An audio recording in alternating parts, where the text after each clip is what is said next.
diferente o tiene algún dato ahí un poquito distinto, ¿verdad? Que no sean decimales, cosas por el estilo. La idea es pues señalarlo de una vez y que podamos analizarlo para poder llegar a determinar qué fue, por qué se da esa diferencia. Si no, pues partimos de que todos están llegando a los mismos resultados y por tanto entonces vamos bien, ¿ok? Entonces, adelante, Daniela, gracias. Ok. Bueno, en esta parte ya con la depreciación hicimos un cálculo aparte, ¿verdad? En el 2018 nos indican que el activo fijo neto es de 12 millones, entonces lo ponemos como el final, ¿verdad? Del 2018. Entonces sería el inicial del ciclo del 2019. A este le calculamos el 4%, que es la compra de activos fijos que se indica en los datos del caso, ¿verdad? Ya dados. Entonces corresponden a estos 480,000. Y nos dicen también que la depreciación anual es de un 8%, entonces pues también se multiplica por el 8%. Estos 960 son los que aparecen acá en el flujo. Ok, Em, entonces, así fuimos moviendo los datos. El final de este año fue el inicial del otro y pues le multiplicamos los mismos porcentajes que nos indican. ujú, Em, entonces, por eso ven aquí los 960, 921 son los que arrastramos de estos cálculos. ok, Después, para el capital de trabajo, el cambio del capital de trabajo, también hicimos un cálculo pues independiente, ¿verdad? Ahí nos dan la rotación y tenemos que, bueno, en las cuentas por cobrar nos dan el periodo medio de cobro, ¿verdad? Entonces, pues tendríamos que calcular o hacer, utilizar las razones.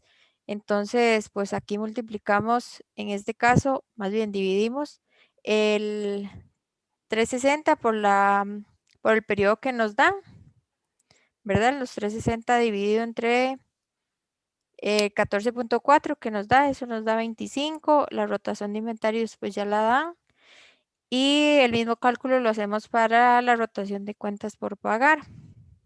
Después acá multiplicamos para las cuentas por pagar, las ventas las dividimos con la rotación de cuentas por cobrar o el cálculo que ya hicimos. Lo mismo hacemos con los inventarios, pero en este caso sería lo que se toma en cuenta es el costo de ventas. Y las cuentas por pagar, pues con las ventas también. Y lo dividimos entre la rotación de cuentas por pagar. Aquí abajo nosotros pusimos el cambio de un año a otro, como puedan ver. Y así con todos los cambios de estos tres elementos y nada más después hicimos pues la sumatoria. Este resultado es lo que vemos aquí en los flujos. Así para los siguientes años. No sé si alguna de mis compañeras me quiere seguir o sigo yo. ¿alguna de las compañeras que continúe con la exposición?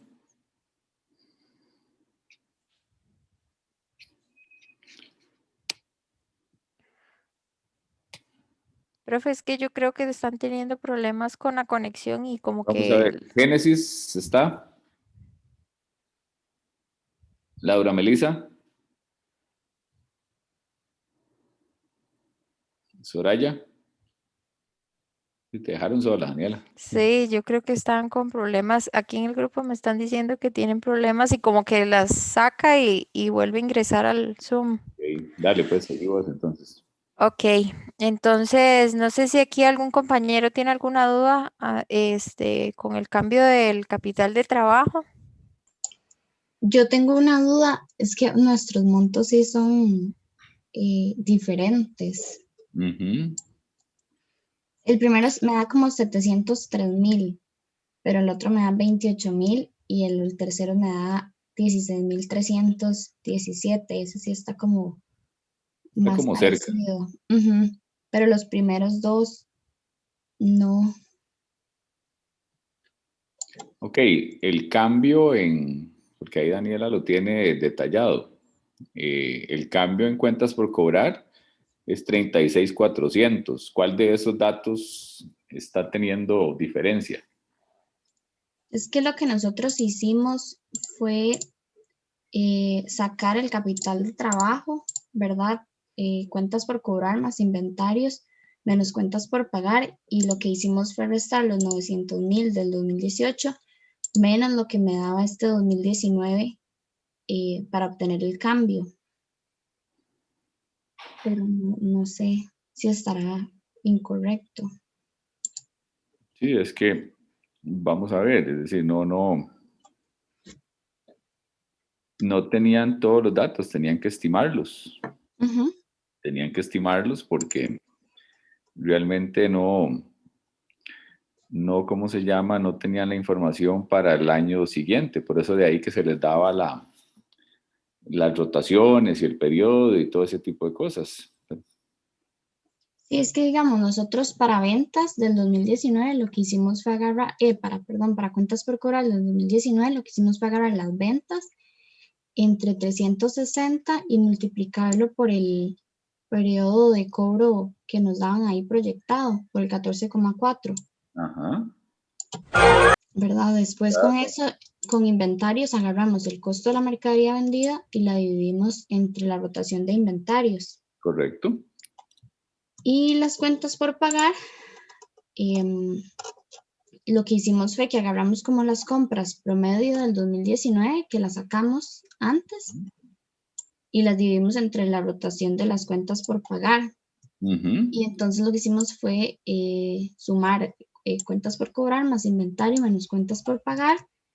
Y sí, ese resultado del capital de trabajo le restamos los 900,000 del 2018 para tener como el cambio en el capital de trabajo. Pero a nosotros nos da 703,377. ¿con qué base de año trabajaron? 360 Ajá, o 365. no 360. Que no debería haber mayor diferencia. Voy a tratar cambiando por 365, pero No, es decir, yo creo que, Daniela, vos los cálculos los tienen con 360, ¿cierto? Sí,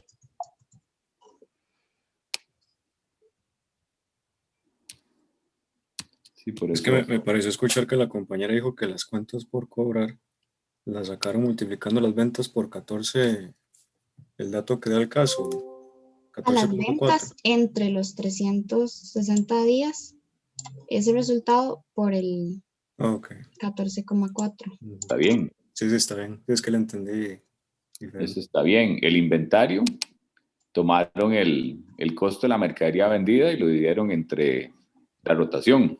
Ajá, Y en el caso de las cuentas por pagar, tomaron el costo de ventas. sí, el costo de la mercadería vendida. Ajá, entre 360 por el periodo promedio de pago, similar al de las cuentas.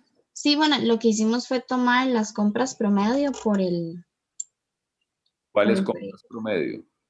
Lo que hicimos fue sacar las compras antes, sí, digamos, teniendo las compras entre 360. Por eso, pero ¿cuáles compras? El costo de la mercadería vendida. Mm, Porque por ahí es donde puede estar la diferencia. Si era no, lo tomar que el costo de la hicimos fue costo de la hacer como, mercadería vendida. ok, no, lo que hicimos fue tomar el costo de la mercadería vendida menos el inventario inicial, eh, más el inventario final, y eso fue lo que dividimos entre 360. Mm, No, no. No, no, no. No, no, no, no, no, no. Profe, y no se lo podemos mostrar para que usted vea. Sí, claro. Es que, digamos, a mí me lo explicaron ese ejercicio el semestre pasado. Ujú, Entonces, y según nosotros está bien, pero no sé. ujú, ujú, ujú. Ok, hagamos un trato. Terminemos, porque realmente la diferencia es bastante pequeña. Terminemos por aquí. Daniela nos termina de explicar esta parte y damos chance para que ustedes proyecten, para no perdernos del hilo que llevamos. Perfecto, profe, gracias. Ok, dale. Y vemos. Adelante, Dani. ok. Entonces, Sí me escucho, no sé si estoy Sí, bien. sí, Aquí. sí. Entonces sí, aquí pues arrastramos esos valores, ¿verdad? Para los 3 años, los que calculamos. Este 480 salió igual de los cálculos de las compras que se indican, ¿verdad? El porcentaje que sacamos acá. Y ya pues el flujo, hacemos la sumatoria y las restas que corresponden Ujú, ujú, ujú. para los 3 años. Proyectamos el de la perpetuidad, ¿verdad? Correcto. Y pues ya empezamos ya con el cálculo del WACC para pues encontrar el valor de la empresa. En este caso, el CADE nos indican acá que es del 5%. Entonces hacemos este cálculo pues para sacar el KI, ¿verdad? Em, Después el KS lo calculamos, aquí está este 2% de la tasa libre, esta es una fórmula, ¿verdad? Le Ujú, sumamos el beta, después el 12% multiplicamos el 12 y le restamos la tasa libre y pues ya hacemos la fórmula o el cálculo del WACC, que ujú. igual nos indican esta estructura nos la detallan en el caso, ¿verdad? Y nos da un 9%. Bueno, este está redondeado, ¿verdad? Puedo hacerlo. Ujú. Em, entonces calculamos el valor terminal ya con el WACC, que nos da esos 16,482. Después los flujos descontados, ¿verdad? Ya con el WACC para los 3 años. Aquí usamos la fórmula de la potencia. Ujú. Este es con ya la sumatoria de ellos dos con elevados a la 3. El valor de la empresa, pues ya la suma de los flujos descontados. Valor de la deuda, este sí nos lo indican. No, este es un cálculo igual, como nos dan la estructura de capital, pues le sacamos el 60%, ¿verdad? Serían los 12 millones. Valor del patrimonio, le quitamos la deuda al valor que calculamos. Nos indican que las acciones en circulación son 100,000, Ujú. ¿verdad? El valor de la acción, pues dividimos el valor del patrimonio dividido entre los 100,000 y nos da un precio por acción de 80. Y yo creo que eso era, profe. Ok, ok. Sí, me parece que por ahí andaba. Vamos a ver lo que ha expuesto Daniela, salvo y quitando lo que ahora vamos a ver de lo que van a mostrar el otro grupo. ¿Hay alguna observación con respecto a los datos que obtuvieron? ¿Algo adicional? ¿Algún Profe, dato que no llegaron? Sí, te escuchamos. yo tengo una duda y es que ellos ahí están sumando la depreciación, pero nunca la restaron. Ok, ¿qué fue lo que hicieron ahí, Dani? En esta parte, dice el compañero. Sí, esa depreciación que está metida después de las utilidades, después de impuestos.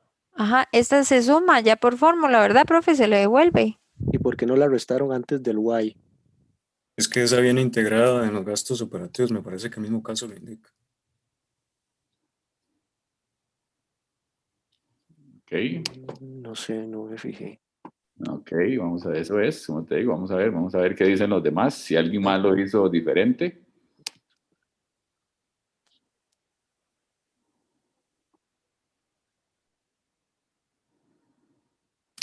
O no lo indica, profe, es que no me acuerdo. Ya me confundí. Voy a revisar. Vamos a revisar. Por ahí tenemos, vamos a ver, me parece que el caso en el tema de la depreciación en sí nos habla del gasto, que es de un 8%, y se nos dan el tema de los gastos operativos, el crecimiento, la estructura. No, el caso no lo indica. El caso no lo indica. Lo que generalmente pasa es que dentro de los gastos operativos ya está incluido el gasto por depreciación. ¿Okay?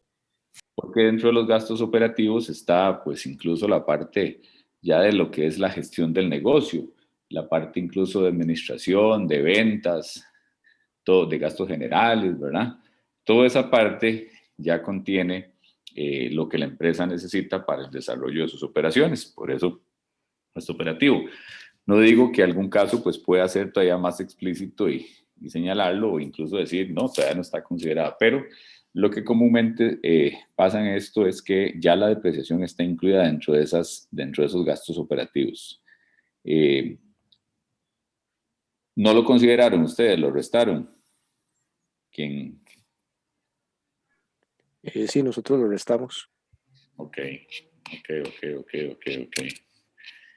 Sí, no está, digamos que no es un pecado capital, por decirlo de alguna forma, ¿verdad? En función de que el caso tal vez no es explícito en esa parte, pero generalmente sí está incluido dentro de los gastos operativos, ¿ok?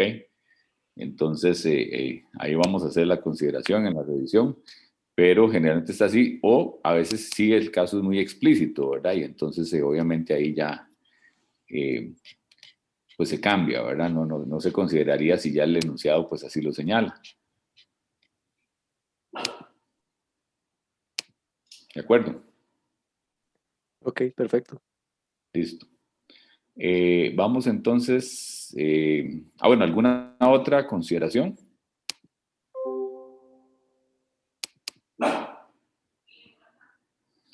Ok, entonces tal vez vamos a... ok, gracias Daniela. Vamos a ver entonces la otra, lo que hizo el otro grupo.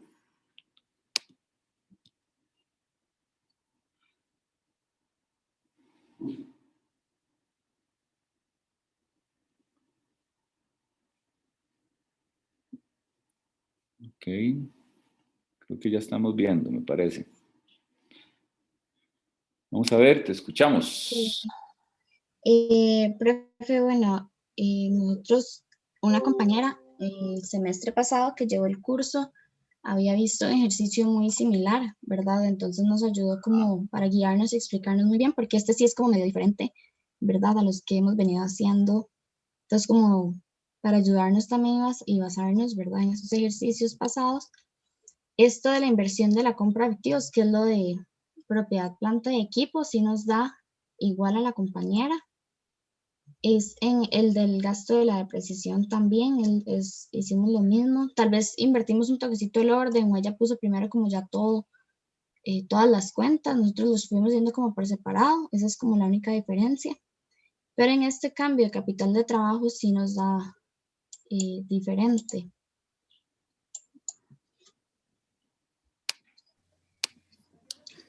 Porque lo que Sí, hicimos... profe, ahí, Ajá, habla. bueno, no sé. Ahí, bueno, nos dan lo que son las cuentas del 2018 y después tenemos que calcular lo que son las del 2019. En ese caso, lo que teníamos diferente era lo que eran las cuentas por pagar. Si quieren, me ayuda ahí para ver como la fórmula.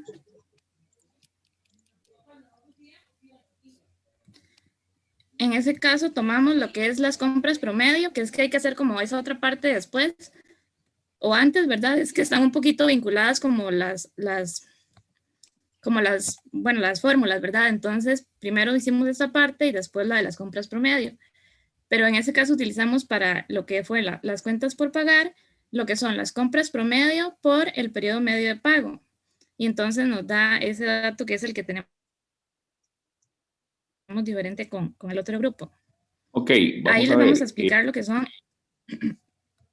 Tal vez para que podamos ir viendo las compras promedio. Entonces, ustedes agarraron el costo de la mercadería vendida, que estaba en el año 2000. Bueno, tomaron de la base de 9 millones y lo estimaron, más bien, para ver. Ajá. Si ese se calculó con el 20%. Bueno, si quieres sube ahí para verlo. Sí, bueno. Con el 80% porque el margen de utilidad era el Era el 20. Ajá, entonces lo que hicimos fue tomar el 80%, que eso nos da el costo de la mercadería vendida. Lo que pasa es que no tomamos el costo de la mercadería vendida, sino lo que hicimos fue al costo de la mercadería vendida versar el inventario, versar el inventario inicial y sumar el inventario final. Y basándonos en estas compras, fue lo que dividimos entre 360. Estimaron las compras. Sí, es que, sí. Para poder aplicarlo en lo que fueron las cuentas por pagar. Pero no siguieron la misma metodología para las cuentas por cobrar. Ahí nada más tomaron las ventas.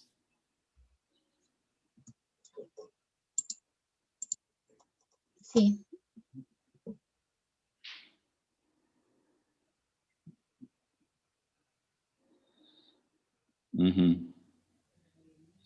Sí, ahí digamos que hay una incongruencia en esa parte, porque vamos a ver, en unas, digamos, la metodología es similar, porque en ambas lo que se está dando era el periodo medio de cobro proyectado, ¿verdad? Entonces, si hubieran sacado si sacaron unas compras promedio y hicieron esa estimación, que tampoco se aleja tanto, ¿verdad? Si nos ponemos a verlo, no se aleja tanto, ¿verdad? Del valor que obtuvieron, pero pues obviamente sí hay diferencia, ¿verdad? Ustedes llegan a 2.14, mientras que el otro grupo llegó a como 2.12, ¿verdad?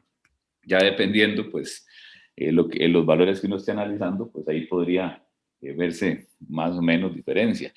El asunto ahí es que no es congruente, digamos, los cálculos, porque solo en uno se trabaja con ese promedio, mientras que en nosotros sí se trabaja con datos puntuales.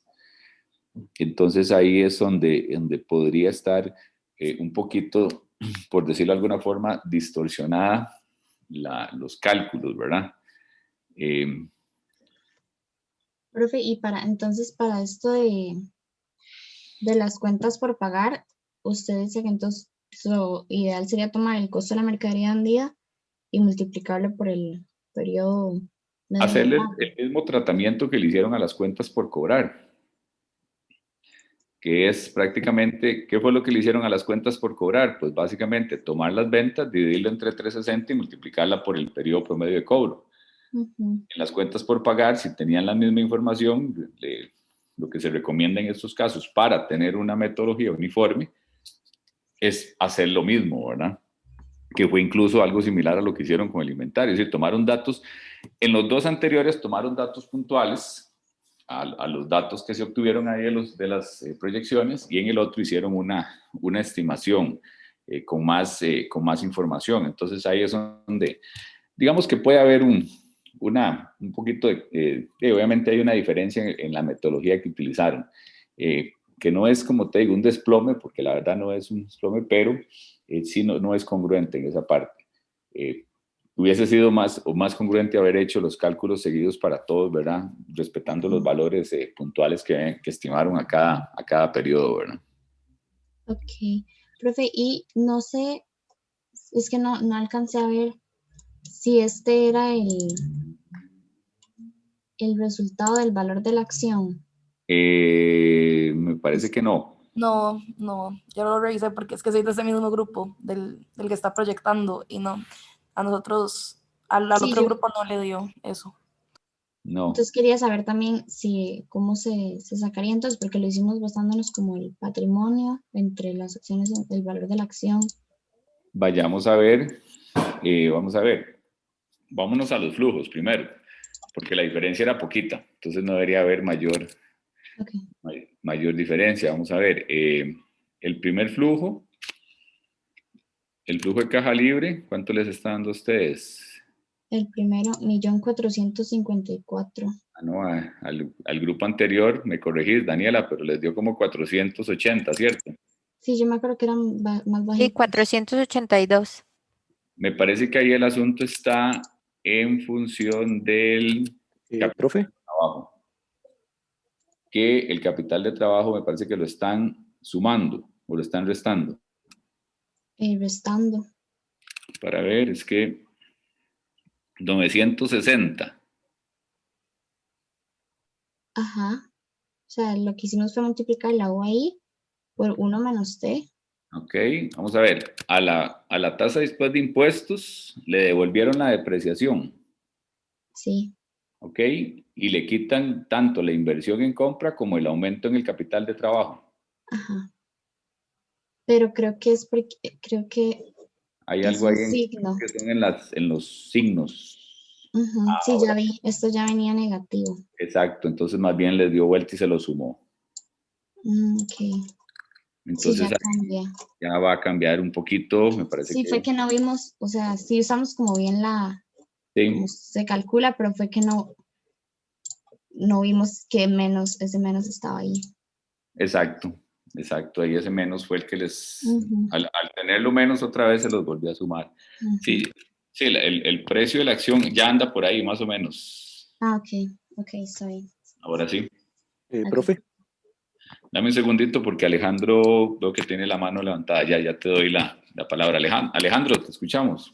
Sí, profe, yo creo que tal vez vaya por el mismo lado que Esteban. es lo mismo, sí. Sí, Ah, es bueno. con respecto a la depreciación. ¿Por qué es que yo no lo entendí? Yo creo que la Esteban es un poquillo diferente. ¿Por qué es que en el Y no se tiene que incluir la depreciación? Perdón. Vamos a ver, lo que les decía es que lo que es común en estos casos es que ya dentro de los gastos operativos esté el gasto por depreciación. Pero ¿Ok? eso no lo dicen o eso hay que asumirlo. Por eso, a eso voy, Alejandro. Ah, ok, perdón, profe. Salvo que se indique lo contrario. Es decir, hay Ah, ok. casos que es muy explícito que dice, el gasto por depreciación ya está incluido dentro del gasto operativo. Así he visto algunos ejercicios enunciados. En otros se dice, no, el gasto por depreciación no está incluido dentro del gasto operativo. También podría ser una redacción. Cuando no se indica nada, lo que se asume es que la depreciación ya está incluida dentro del gasto operativo. Por eso yo le decía ahora al compañero Esteban que, pues, yo, bueno, a la hora de revisar, tomo eso en consideración, partiendo de que el caso, pues, no es tan explícito y tal vez no fue algo que comentáramos directamente en las sesiones previas que hemos tenido antes de esto. Pero si el caso no se los señala, vamos, si usted está haciendo ese trabajo en la vida real, pues obviamente usted va a tener acceso a toda la información como para saber si ya ese gasto por depreciación está metido dentro del gasto operativo. Es común que así sea porque generalmente cuando ya se llega a la utilidad operativa, que es que a la utilidad bruta le quitemos los gastos de administración, operativos, generales y demás, ya esté metido ahí la depreciación y llegar básicamente a la utilidad antes de intereses e impuestos, ¿ok? Directamente. Calcularle los intereses y posteriormente los impuestos y ya llegar a la utilidad neta. ¿Ok? Eso es lo que comúnmente se estila.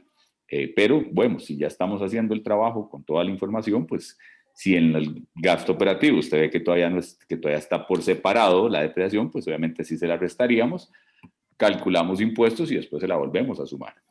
Profe, Sí, señor. entonces no era lo mismo. Lo que yo estoy viendo es que el monto de la depreciación es de 960.000 y el monto de los gastos operativos es de 909.000. Entonces no está incluida. Sí, vamos a ver, aquí estamos haciendo algunas proyecciones y por ahí sí, yo te entiendo la parte de lo que me estás diciendo. Ahí podría haber una distorsión en esa parte e incluso terminar hasta con datos negativos, porque la verdad que por ahí terminaría uno no pagando impuestos y demás.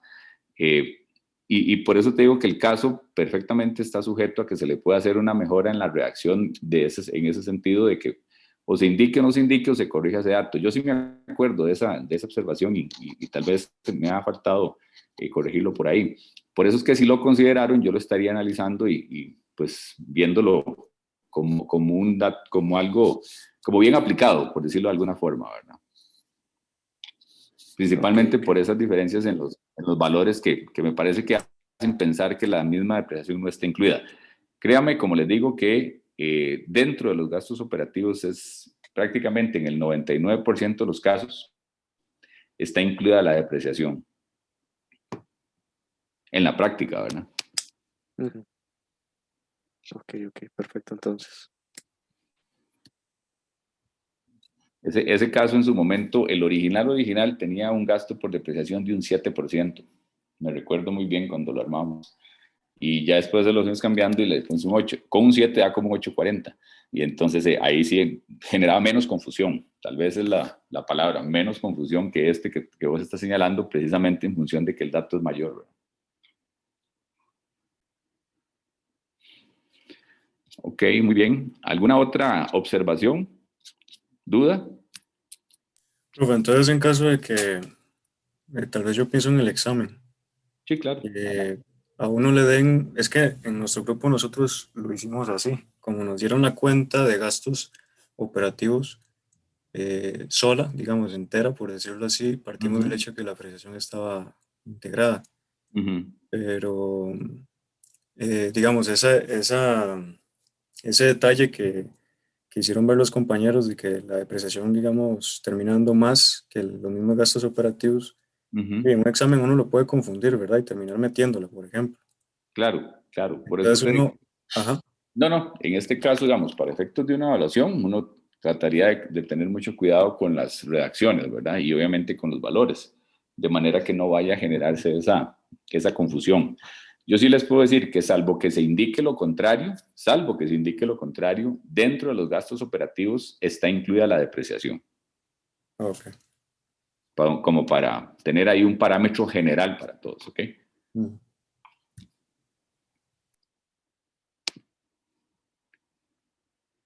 ¿Alguna otra consideración, muchachos?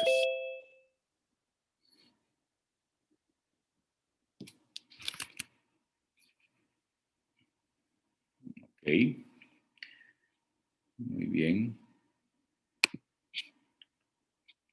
Excelente. Hola.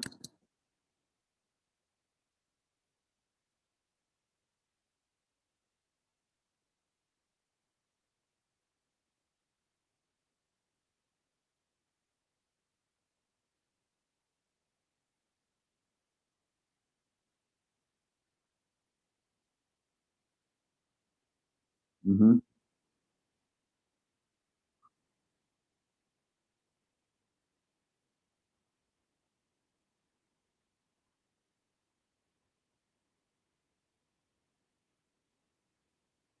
Correcto, Pedro, exacto, como lo conversamos. De hecho, si vos has visto, le hemos dedicado prácticamente 2 sesiones, ¿verdad? Un poco más. Eh, y ahorita precisamente vamos a ver la de múltiplos, que realmente es una metodología un poco más sencilla y menos aplicable.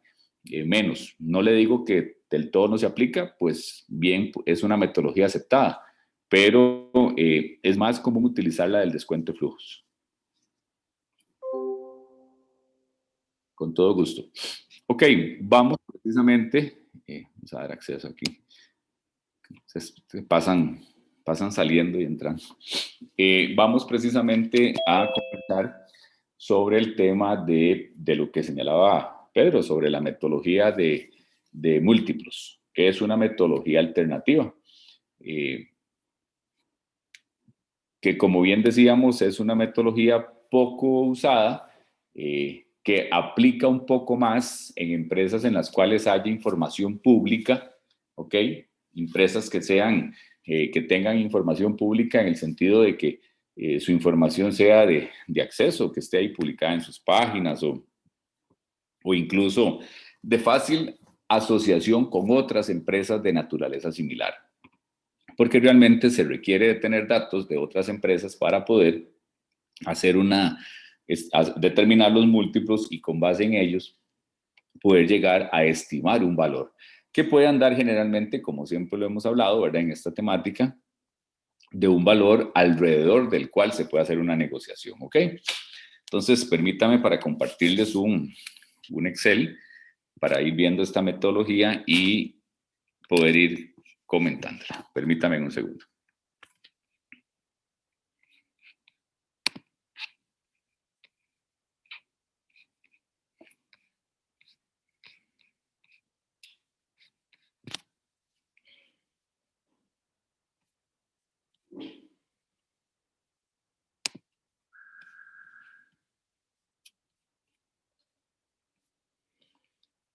Ok. Hay varios cuadritos, pero vamos a ir uno por Profe, uno. Hola. Perdón por interrumpirle. No Sí, sé, adelante. ¿será que la plantilla está en algún lado o no? ¿Cuál plantilla? ¿De este Excel? Yo se los voy a compartir. Ah, bueno, Eh, por mediación o... sí, señor. Una vez que ya Ah, lo expliquemos y ya lo conversemos, yo se los voy a compartir ahí en mediación para que lo tengan como parte del material. perfecto, muchas gracias, profe. Con gusto. Ok, entonces, como les decía, hay varios cuadritos, vamos a ir analizando cada uno, de manera que pues podamos ver cómo es que se establece esta metodología de múltiplos, ¿ok? Como les decía, para aplicar de la mejor manera este tipo de metodologías, ocupamos encontrar datos de mercado de empresas que sean comparables, ¿ok? Si yo tengo interés en valorar una X empresa, lo ideal, o lo ideal no, lo que me pide la metodología es que yo vaya y busque información de varias empresas de naturaleza similar, de riesgo similar, ¿ok? Para que pues obviamente nos permita poder comparar, ¿ok? Poder comparar si los datos que está mostrando la empresa que es de mi interés se ajusta un poco a lo que está pasando en el mercado con empresas de naturaleza similar y entonces con base en ellos podemos establecer un precio. Estos valores que tenemos acá son tomados, ¿verdad? En este caso de 3 empresas, cualquiera que sean, insisto, mientras sean relacionadas con la empresa que es de mi interés. Vamos a tomar datos como, por ejemplo, las ventas, la depreciación, la YD, la utilidad después de impuestos, el EBITDA, la UPA, el dividendo por acción, para poder llegar y estimar el valor empresarial, ver cuántas acciones en circulación hay, determinar un precio por acción, ¿ok?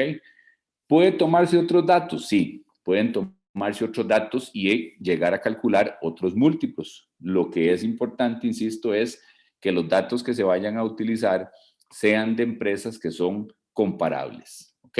Ese es el principio fundamental. Entonces, aquí tenemos 3 empresas que son del mismo sector en el cual está operando la empresa que es de mi interés. Entonces, por aquí vamos viendo los datos de las ventas, la depreciación, la YD, ¿verdad? La utilidad antes de impuestos. Ya aquí, pues, podemos estimar la utilidad después de impuestos partiendo de que está en una base de un 30%, ¿verdad? Que es lo que generalmente se estila. Y aquí sería más bien aplicarle el 1 menos T, viendo cuál es la tasa de impuestos que aplica para ese sector en el que estemos analizando. Aquí llegamos y una vez que ya tenemos determinada la utilidad después de impuestos, le sumamos la depreciación y podemos estimar el EBITDA, ¿ok? Y por acá pues obtendríamos la UPA, la utilidad por acción, dato que podemos encontrar en las páginas, ¿verdad? De información financiera, Yahoo Finance, Fidelity, MarketWatch o alguna de esas, ¿verdad? Bloomberg. Que pueden estar ahí datos de esta naturaleza. El dividendo por acción, ¿ok? Y con base en estos datos, poder llegar, por ejemplo, también en su momento, con las acciones en circulación y el precio por acción, a estimar el valor empresarial, ¿ok? ¿Cuál es el valor empresarial que tiene estas empresas? Insisto, esos son datos tomados, ¿verdad? Algunos calculados, ¿verdad? Pero son extraídos de alguna fuente de información sobre estas empresas, ¿ok? Preferiblemente que sean los estados financieros, auditados y demás, como ya lo hemos hablado, ¿ok? Una vez que extraemos información, que puede ser más, insisto, ¿verdad? Este es un pequeño ejemplo para efectos de conocer la metodología. Podría extraerse otro tipo de información perfectamente, ¿ok? Venimos y vamos a construir precisamente esos múltiplos comparables. Esos múltiplos, lo que podemos llegar y decir, ok, vamos a construir un múltiplos en función de cuánto representa por ejemplo, la utilidad después de impuestos con respecto a su valor empresarial, cuánto representa la Y, la utilidad antes de intereses e impuestos con respecto a su valor empresarial, las ventas con respecto a su valor empresarial, el EBITDA, e insisto, cualquier otro dato con respecto a su valor empresarial. Y este otro que es también bastante utilizado, que es precisamente el de la razón precio-ganancia, la razón precio-capital, ¿ok? Precio-earning. Que es importante porque por acá lo que nos da información, esta razón es un tiempo estimado, ¿ok? Un tiempo estimado en el cual se podría estar recuperando la inversión. Vean que esta razón hace una relación entre el precio como tal, el precio de la acción y la utilidad por acción, la UPA, ¿ok?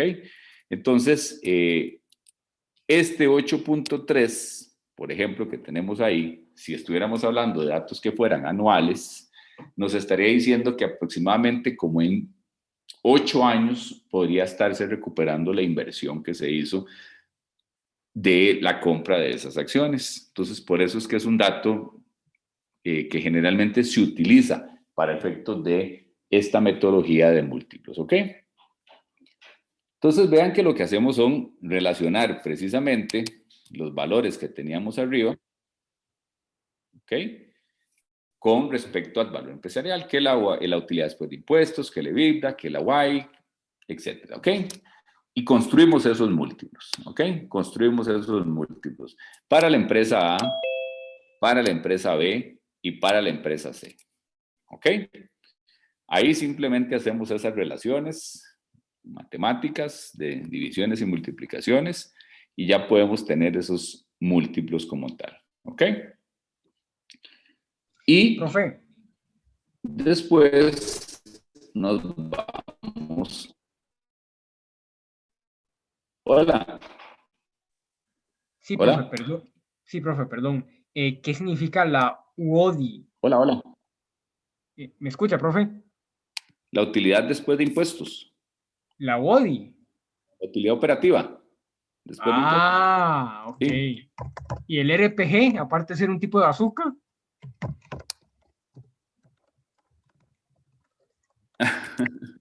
la razón precio-ganancia. Ah, ok, perfecto. Gracias, profe. Con gusto. Ok. Seguimos. Bueno.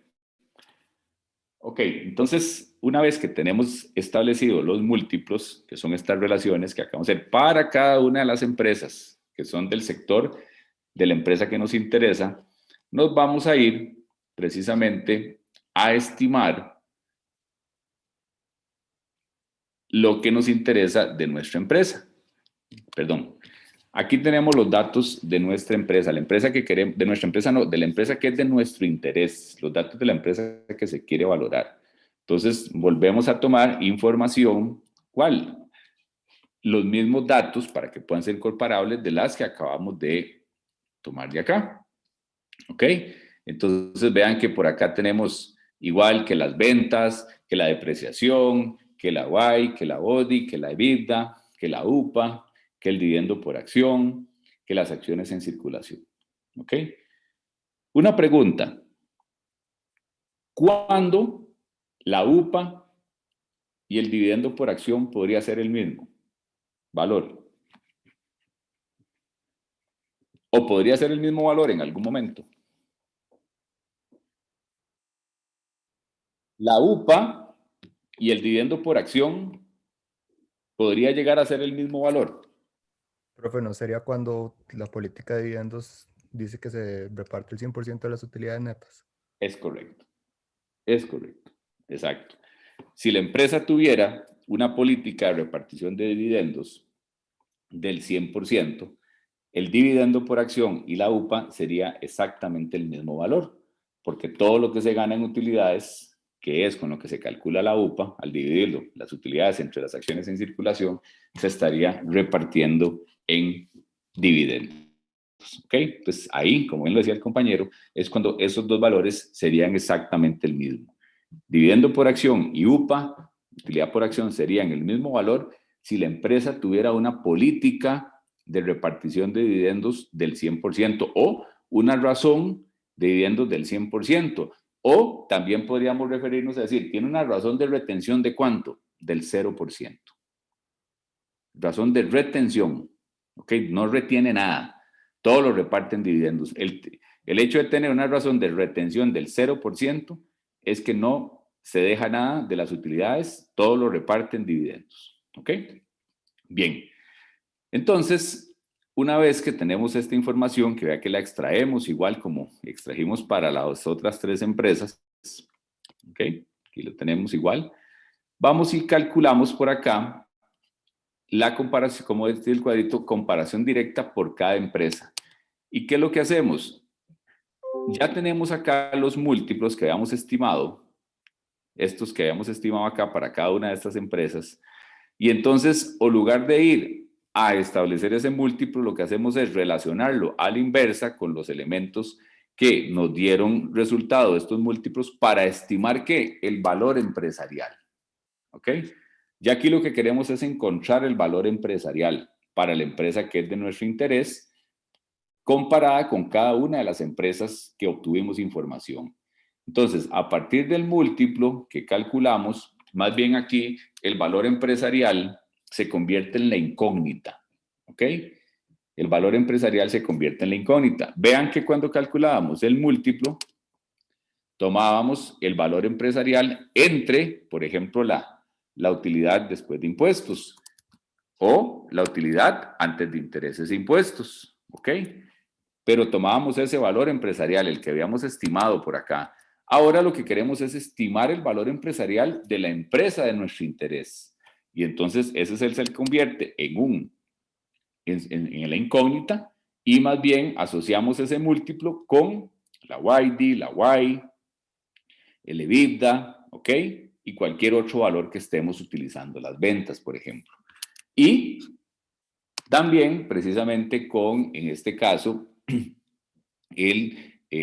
la razón de precio-ganancia, que la usamos también para poder determinar el valor de la acción. ¿Ok?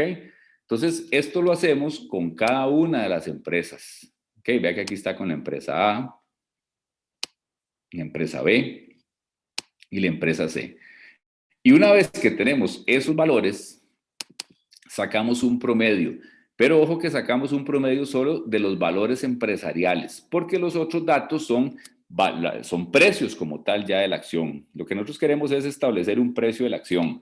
Entonces, con base en lo anterior, sacamos un promedio de todas estas empresas, ¿ok? De los valores empresariales que obtuvimos de cada una de estas empresas y tomando en cuenta la cantidad de acciones en circulación de la empresa de nuestro interés, podemos establecer un precio por acción. Vean que tomamos ese promedio que acabamos de calcular, lo dividimos entre las acciones en circulación y podemos encontrar ese precio, que es el precio que estaríamos comparando con el mercado. Comparando con el mercado sería con el precio que actualmente se está cotizando esa empresa, ¿ok? Con el precio que estaría mostrando esa empresa al precio al cual se están negociando sus acciones. Por eso es que se dice que esta metodología es se podría estar aplicando de mejor manera si fuera para empresas que tienen información pública, ¿ok? Que tienen información pública. De igual manera, jóvenes, una metodología, igual sobre la misma metodología de múltiplos, pero que puede ser una forma alternativa de encontrar el precio de el precio promedio o el precio estimado de esa acción, es tomando más bien un promedio de los múltiplos, ¿ok? Vean que lo que hicimos aquí fue un promedio de los múltiplos que acabamos de calcular anteriormente, ¿ok? Y con base en esos promedios, establecer en una metodología similar a como hicimos anteriormente con cada empresa, un precio de valor empresarial, llegar a determinar el valor empresarial, ¿ok? Y calcular un precio, obviamente a la hora de tomar y dividirlo con las acciones en circulación de esta empresa. Cualquiera podría decir, profe, nos dan un montón de precios, ¿cuál usar? Generalmente esta metodología lo que establece es un rango. O podrían encontrarse casos en donde se tengan ofertas en función, por ejemplo, del EBITDA, ¿ok? Entonces le dice, del múltiplo de la razón del valor empresarial entre el EBITDA, X monto. Entonces, obviamente ese es el valor, el que obtuviéramos del valor empresarial que obtenemos con el EBITDA, el que utilizamos como referencia para poder tomar una decisión. Por ponerles un ejemplo, otra podría ser contra las ventas, contra la Y, contra la... Es decir, hay que ver qué es exactamente lo que el enunciado como tal nos presenta. ¿Ok? Pero esta es la metodología. Es una metodología relativamente sencilla, como les decía, porque lo que hace es una relación de información y después establece esos valores con la empresa que es de nuestro interés y con base en eso pueden establecerse rangos. ¿Ok? Porque entonces aquí podría decirse que hay un rango, que el precio de negociación podría estar desde los 1.619 hasta, qué sé yo, los 2.416. ¿Se recuerdan ustedes que cuando estuvimos viendo la teoría decíamos que hay que tener cuidado que no se confunda el valor con el precio? Precisamente por este tipo de situaciones. Aquí lo que estamos haciendo es una valoración y estableciendo un rango de negociación. ¿Cuál será el precio?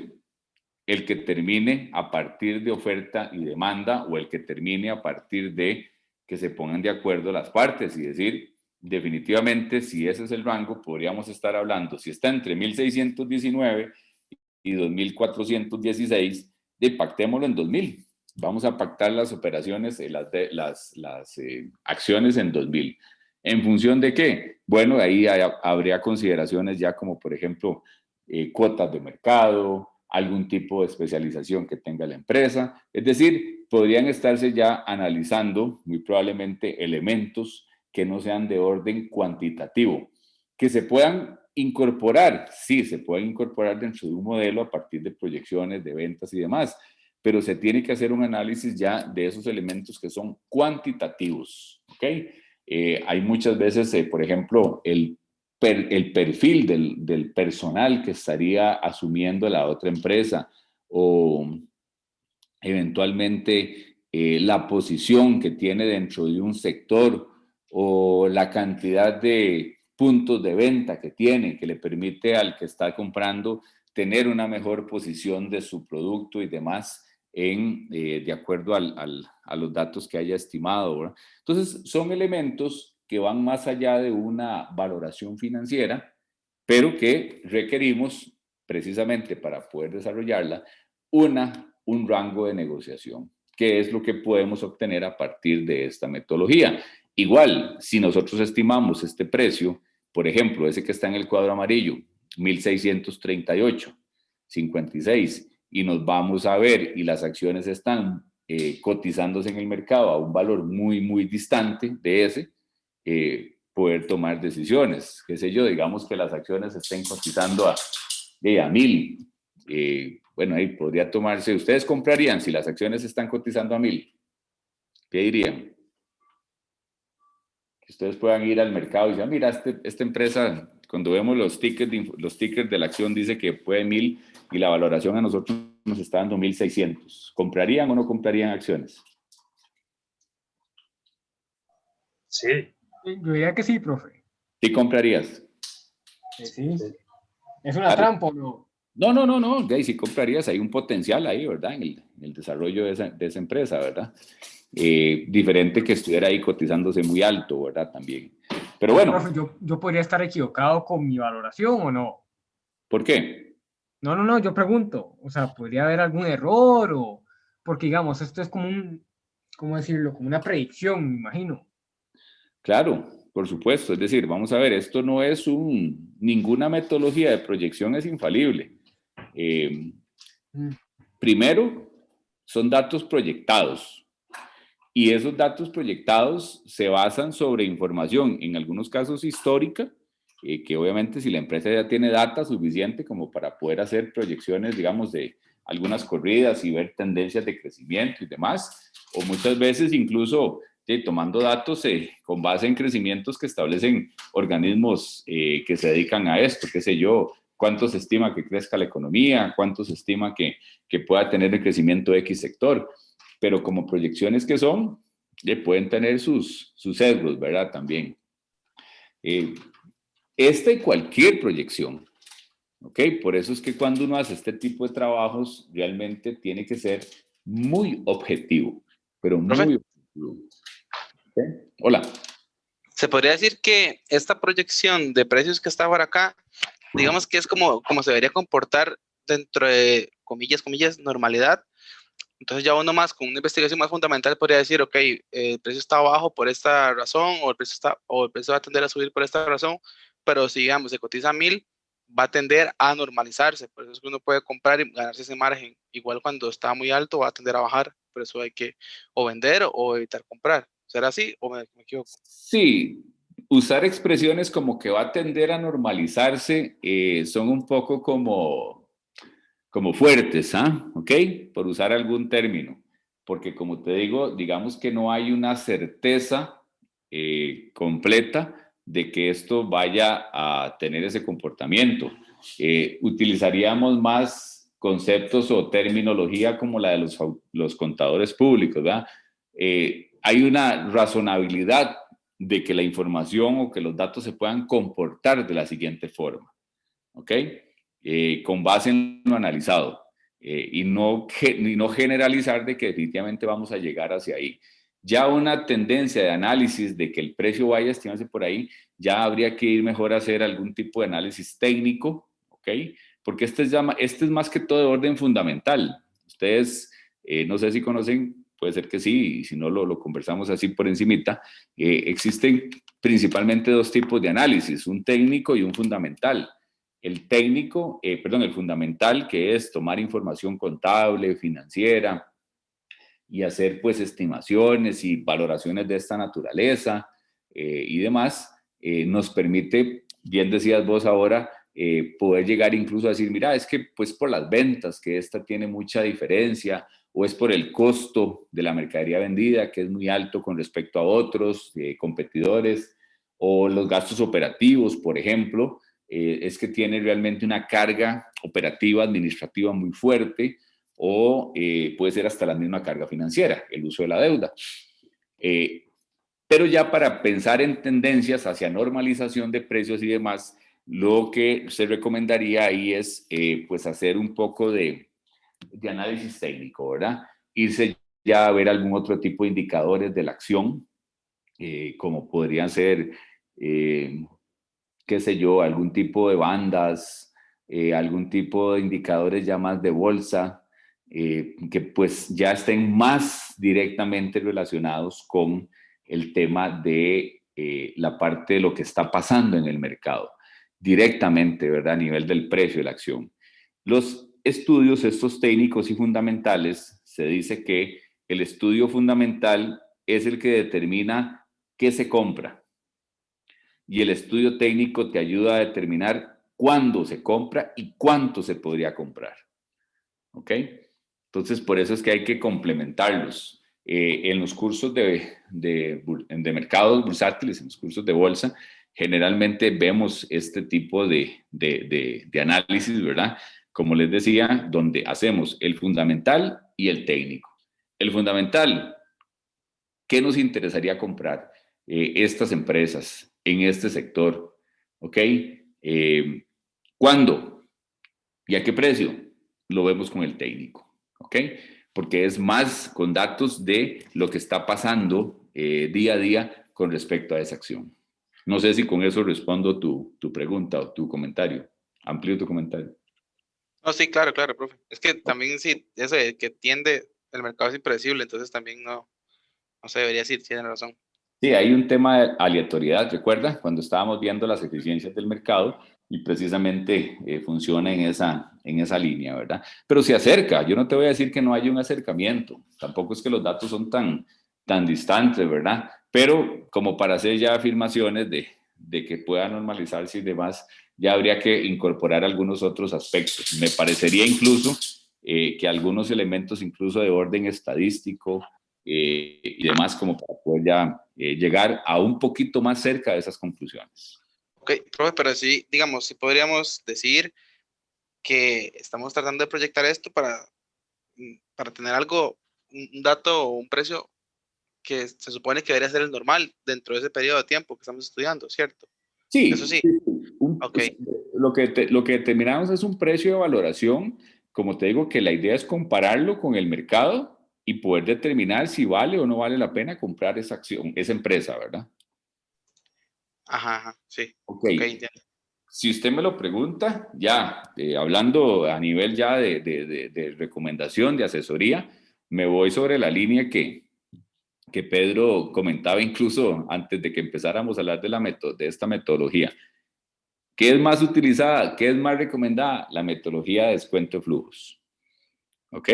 Esa es la más utilizada. ¿Por qué? Porque realmente ahí hay más información. Realmente se habla con valores que están más cercanos a la generación de efectivo, ¿ok? Que es lo que la empresa incluso necesita para gestión de riesgos, liquidez, pago de dividendos y otros y demás elementos, pues que se requieren que, obviamente, pagar con dinero constante y sonante. Pero no está de más que pueda complementarse, ¿ok? Incluso si ustedes observan, es una metodología, pues obviamente tiene su complicación, un poco complicada a la hora de ir a buscar cierta información y demás. Tampoco es que todos los datos están ahí a la mano.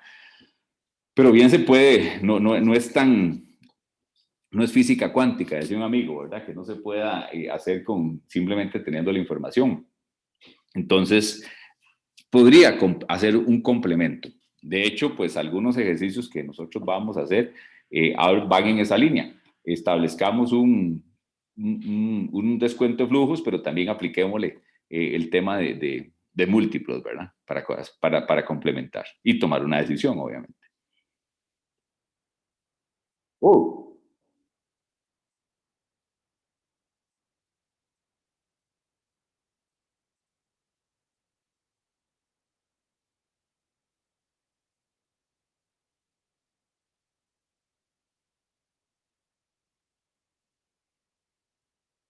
Uh-huh.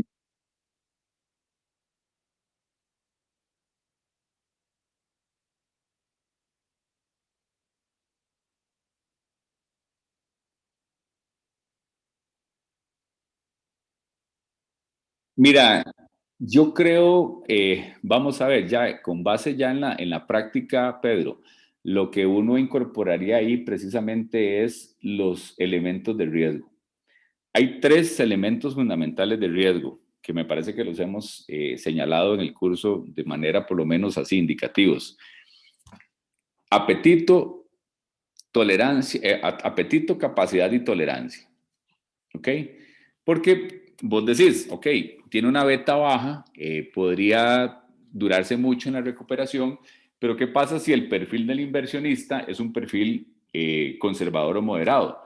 Puede que incluso eso sea lo que anda buscando. Menos volatilidad, porque al ser la beta un indicador de sensibilidad, si tiene una beta muy alta, lo que podría es, obviamente, está expuesto a cambios fuertes con respecto al mercado.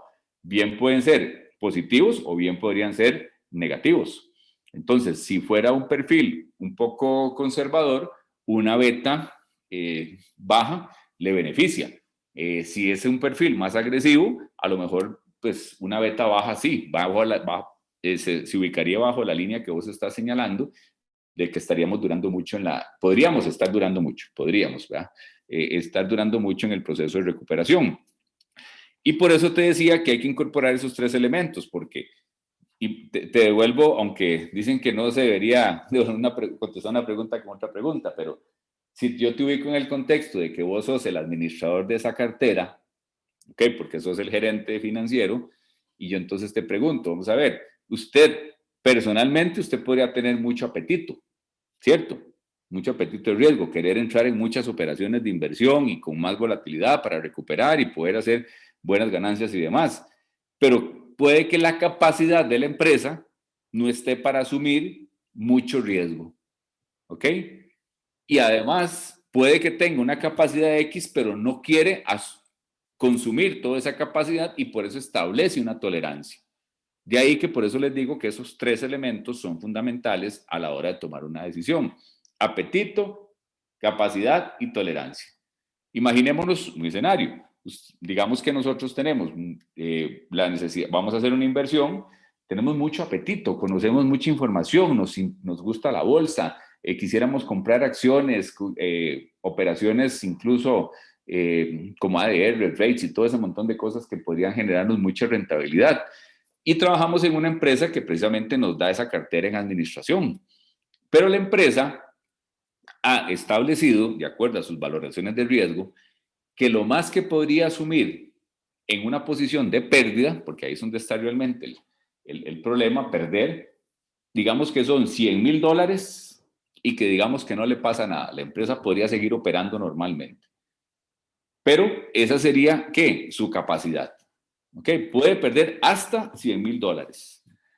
¿Cuál sería su tolerancia? Y muy probablemente puede ser que la Junta o la Administración Superior determine y te diga, vea, si bien es cierto, nosotros tenemos capacidad para 100, vamos a asumir solo hasta 70. Entonces, esos elementos empiezan a limitar tu gestión. ¿Ok? Habría que incluso ver ya el portafolio como un todo, porque aquí estamos viendo un activo, pero si estamos hablando ya de una cartera de inversiones, ¿cuál podría ser la contribución de esa última inversión en riesgo y demás a la cartera como un todo? Entonces, ves que se combinan una serie de elementos en los cuales es como un poco difícil, por no decir que poco recomendado, tomar una decisión con solo en un dato. ¿Ok? Lo que haces es una combinación de elementos que son los que te permiten justificar tu decisión.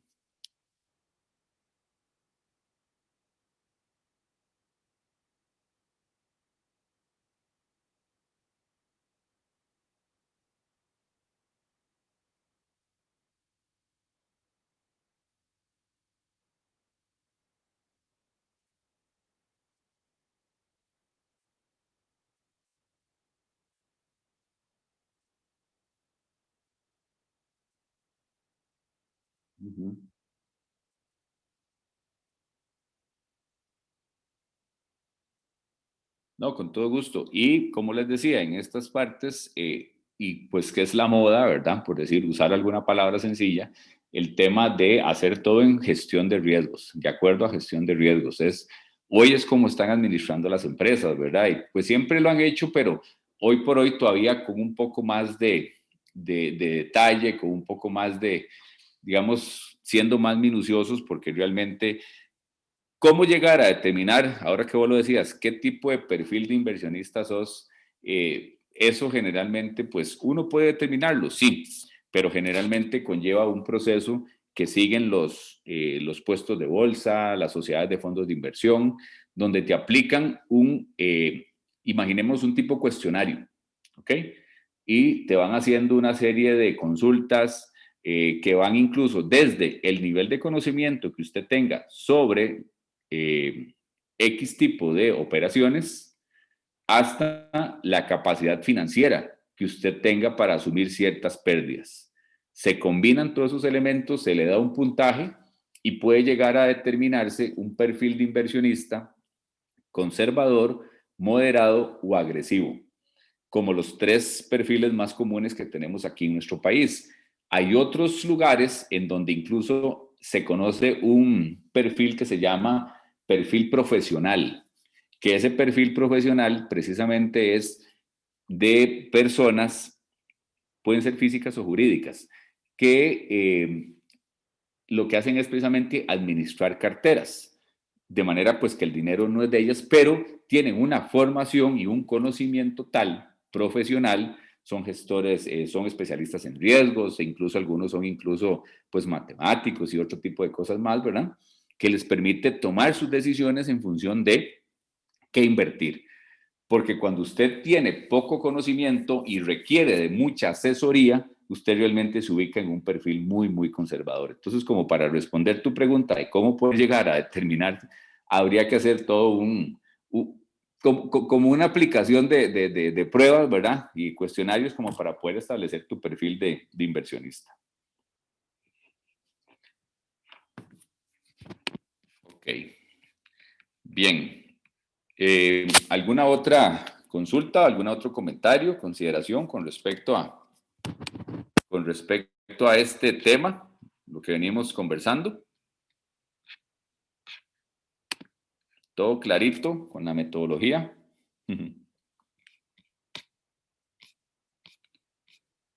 Ok. Vamos a ver, permítame un segundo.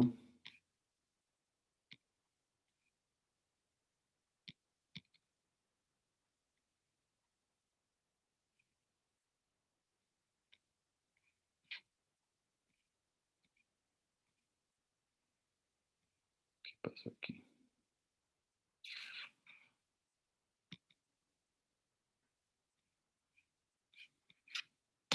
Un segundo, por favor.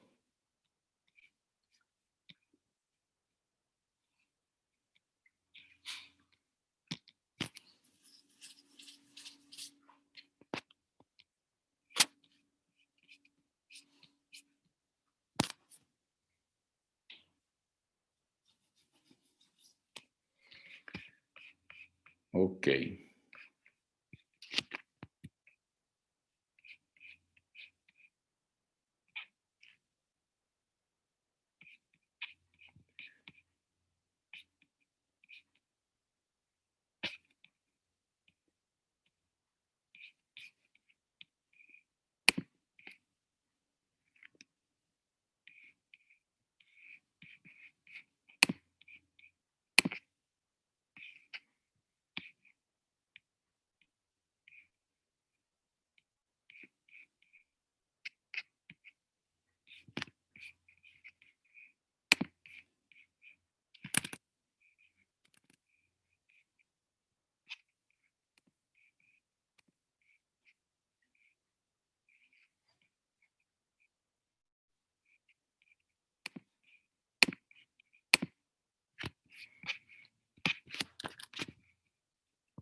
Ujú.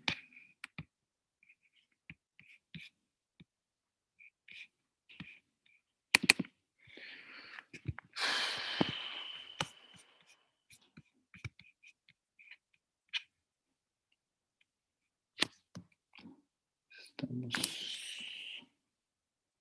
8.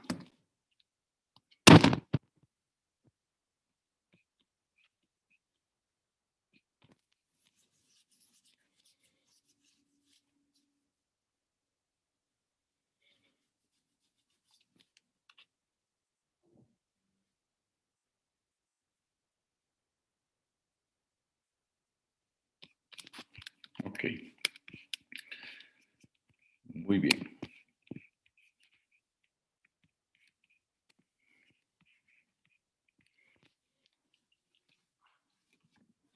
Ok, jóvenes, vamos a ver. Para hoy también habíamos acordado que teníamos que aplicar una prueba corta, ¿cierto? Entonces, eso también lo tenemos pendiente. Yo tengo acá una práctica que es precisamente la combinación que hay entre las dos metodologías que hemos analizado, la de flujos de efectivo y precisamente la de múltiplos. Y nosotros tenemos que también trabajar otros requerimientos que son propios del curso. Entonces, lo que vamos a trabajar es lo siguiente. La idea es que ustedes puedan ir trabajando en esta práctica. Alejandro, ¿tenés alguna consulta? Sí, profe, es que con respecto a la prueba corta, ¿no se supone que esa era la tarea que le teníamos que enviar? No, Ah, ok, ok. no, ese era el requerimiento. Sí, profe, que yo me acuerdo no habíamos quedado en ninguna prueba corta y creo que en el cronograma tampoco está, entonces no sé si los demás compañeros saben de alguna prueba corta. Es que yo lo que había entendido es que esa tarea iba a ser una prueba corta. Entonces, fue que yo haya entendido mal. No lo habíamos acordado así, pero bueno, porque Profe, incluso disculpe. de acuerdo al cronograma, teníamos era un requerimiento, lo que ustedes tenían que desarrollar. Profesora, lo que iba a decir, digamos, en mi cronograma que yo tengo acá, nada más aparecen 2 quizzes, todo el resto son requerimientos y los exámenes. Ok, Sí, yo entendí lo mismo que los compañeros también. no pasa nada. Todo es fácil de solucionar aquí en la vida. Entre más hacemos, menos vale, pero no importa. Profe, pero puede así, lo podría mandar para la casa, como usted dijo que iba a hacer una vez. Sí, ahí podemos negociar algo, no hay ningún problema. Claro, profe, no hay que ser tan estáticos, hay que ser Para nada, flexibles. para nada, totalmente estamos negociando constantemente. Bien, entonces vamos a trabajar de la siguiente forma. Entonces, eso es, como les digo, todo en la vida tiene solución. Mi idea es que ustedes trabajen en esta práctica que es de flujos de efectivo y valoración y vaya convirtiéndose precisamente en el próximo requerimiento que ustedes tienen que entregar. La idea sería subírselas ya, ahora, a partir de este momento ahorita, y que ustedes puedan irla trabajando. Y el próximo jueves, que ustedes le remitan lo que tengan. Un momento, puede ser que no la hayan completado, por ahí alguna cosa que no haya quedado tan claro y demás, pero bueno, igual ya lo remiten, y precisamente la primera parte de la sesión nos estaríamos enfocando en analizarla, esa práctica conjunta, que contiene las dos metodologías, ¿ok? Tanto la de valoración con flujos como la de múltiplos, ¿ok? Y con respecto a este otro, sí, tal vez fue que yo me confundí con el otro curso. Sí, correcto, no corresponde ningún otro quiz que sea sino solo los requerimientos, entonces lo podemos hacer de esa forma. Igual, como les decía, si a ustedes les parece, y en apego a lo que recomendaba también Alejandro, bien, pues para hacer más, de verdad, y que cada vez pues tengan menos valor, podríamos trabajarlo y entonces yo se los considero ahí también como uno más, ¿verdad?